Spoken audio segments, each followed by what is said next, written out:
Hello friends, this is my old man Time, old father Time, the Grim Reaper, and he has had a little bit of leg surgery so that he's more leaping as opposed to tripping, and I just thought I'd take you through him in detail before I sculpt in all the green stuff to join all the dots. So I made this orc. I sort of made it out of other little orkies that I got off eBay, and just for fun one night randomly, and I made up a story to go with it. He is the Grim Reaper, much as we know the Grim Reaper in our mythology. He is the taker of lives, so that suits him well. The other cool thing about him is that he's going to have bits and pieces from 40k and from Fantasy Battle. So to start, he has this huge Reaper gauntlet. It's kind of like a scythe and a gauntlet in one. He has his orc axe. I think he's not a war boss, but he's got an axe, which is pretty meaty.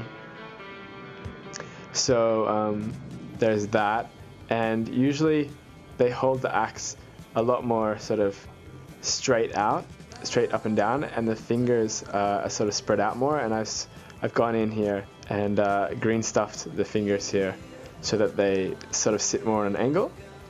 And what else? So I did that, and I've extended the axe because normally it's held across two hands.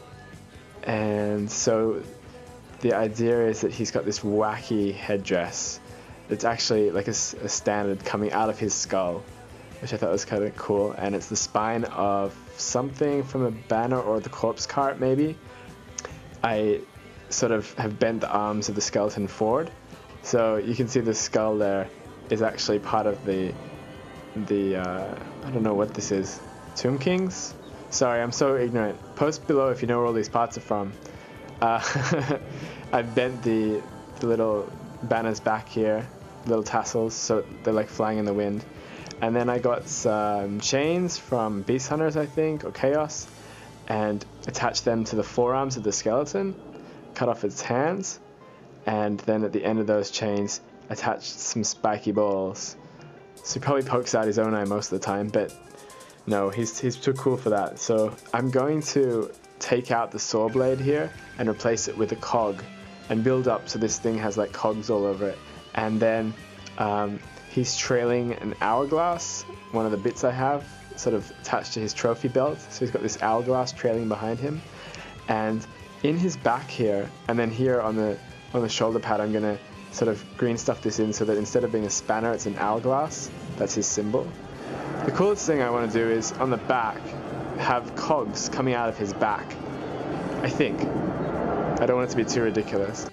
So he, instead of having a backpack or armor plating on his back, he literally has like several cogs and maybe a cloth cloak coming out from behind him, but there's sort of a tear in the fabric of the cloak where the cogs poke through in this kind of freaky way. Yeah, so I'm gonna get to green stuffing. Thanks very much for watching, guys, and I will be back with the green stuffed Father Time, old Father Time. Man, I should really know the name.